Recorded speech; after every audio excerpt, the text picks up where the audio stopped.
internationally recognized artist and instructor is responsible for massive works on display. Some are stories tall, made possible with the help of his students. Joining us now is Jan Tichy, artist and faculty of the School of the Art Institute in Chicago. And you are the guy who started it all off, Art on the Mart. When you see what's going on there today, what's your reaction? I mean, it has been a journey. 5 years, we have come a long way, since I was the inaugural artist and trying to understand and figure out how these things work, all the way to today, when I had the chance to bring the students from the School of the Art Institute right where I started. Yeah, well, let's talk about that. I mean, you are a working artist, but you're also a professor, you're instructor. So talk about how you collaborated with your students. I see myself as an artist and educator, Right. And therefore it was an amazing opportunity to bring them to the same place where I was standing 5 years ago, interacting with this amazing platform in Chicago public space. So what did you do? What did you do together, you and the students? Well, we were thinking about this place as a part of the city, and thinking, what does this site means for the city?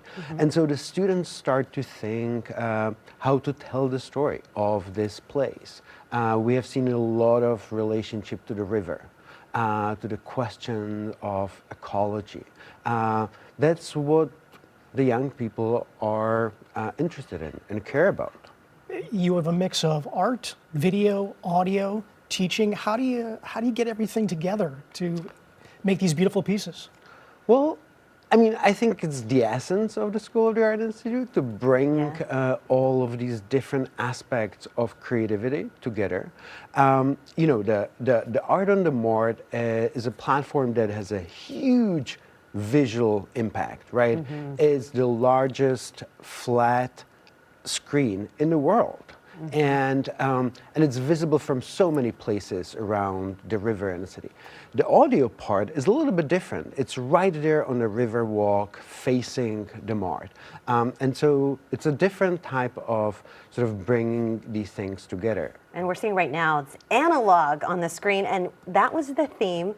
Did your students even know what the word analog meant, or did they have to look it up, or like? There are artists, they do. I think analog for us is such a potent place to think about it, right? Not all art is digital. A lot of it, the traditional arts, as we can think about, is analog, painting, drawing, right? And so what does it mean to paint on a building? And so this connection between digital and analog was really crucial to this collaboration. What's more fun and interesting to you, teaching or actually doing the art? For me, it comes together. I mean, both are integral part of who I am, how I see and how I share the things that are important to me. So I think they both really important. And you currently have an exhibit up right now on the face of the Joffrey Ballet.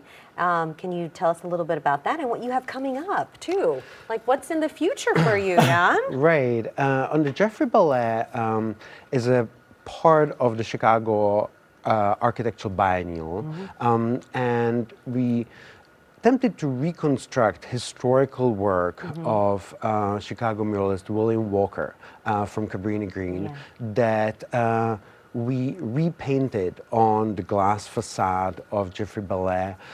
These 21 names of innocent victims are interacting with this live form of dance. And you actually did some art in Cabrini Green on the very last building before it was demolished too. And that's how this project in a way started. So coming to know this work, all of mankind in Cabrini, following it for a couple of years, and then when it was whitewashed, bringing it to the heart of the city. Well, I know that a brilliant mind like yours is always working, so you've got something in the works for the future, I'm sure? Of course, I'm working on a large exhibition of Lucia Moholy in Prague and in Switzerland. And great. Hopefully more to come. I'm sure there is. You can check out more of Jan's work on his website, wgn-tv.com. Thanks so much for being with us. Thank you.